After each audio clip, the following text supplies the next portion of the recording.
video, we're going to rank some categorical variables in the Titanic dataset utilizing the chi-square test. To do this, we're going to import from SciPy stats the chi-square contingency table. So we load the Titanic dataset utilizing only the categorical variables, which are the class in which the traveler was traveling, the gender, whether they have siblings or a spouse, and the number of parents or child, and also the port at which the passengers embarked. So we load these variables. Two of these variables, sex and embarked, are really categorical, as in they take strings instead of numbers.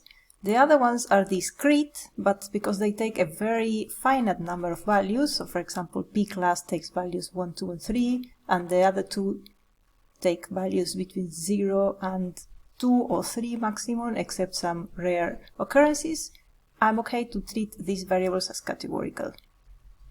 To rank features using the chi-square from SciPy stats, we don't need to encode the categorical variables into numbers first. It also takes strings. But the first step, as always, is to separate the dataset into a train and a test set, because we want to evaluate the predictive features only in the training portion of the data, and this is to avoid data leakage onto the test set, which is the portion that we're going to use to assess our models. The next step is to create the contingency table, and this we can do utilizing pandas cross-tab, passing the target, which is one of the categorical variables, and then one of the categorical variables. In this case, I'm going to start with gender, since I was talking with gender all along in the previous video. Now the result of this is the number of females that did not survive, the number of females that survived, and then the number of males who survived and those who didn't.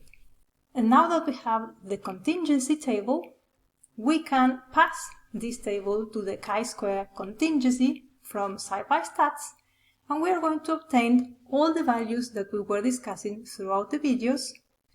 Down here you have the expected probabilities, and you're welcome to calculate them by hand utilizing the values here to convince yourself that what we discussed in the previous video is actually correct. Here we have the degrees of freedom. In this case it will be 2 minus 1 times 2 minus 1, so 1. This is the value of the chi-square, and this is the probability that the distribution of gender in the group that survived and who didn't survive is the same. Because the probability is so low, we're going to reject the hypothesis that the distributions are similar, and then we're going to conclude that gender actually was a key factor in the survival at the Titanic. Now this is for one feature, but we can easily evaluate all the features in a very simple loop. We're going to start a list with empty values, and then we're going to loop for every feature in the columns of the train set, and I can do this like this because I only loaded the categorical variables. So for every feature, I create a contingency table between the feature and the target. Then I pass this contingency table to the chi-square contingency from SciPy stats, and I will retain in this case the p-value. So contingency table returns 4 values. In this case I will retain only the p-value, but we could retain the chi-square values, the same for this purpose. And then I'm going to append this p-value to my list. And once I have that, I'm going to convert my list into a pandas series where the index are going to be the variables. I'm going to sort the values into ascending order. Remember that the smallest the p-value, the more important the feature is, because it means that the distributions of categories in the group that survived and didn't is not the same. So here we can see that gender is the main driver for survival. The class, so first class versus third class, is also a main driver for survival.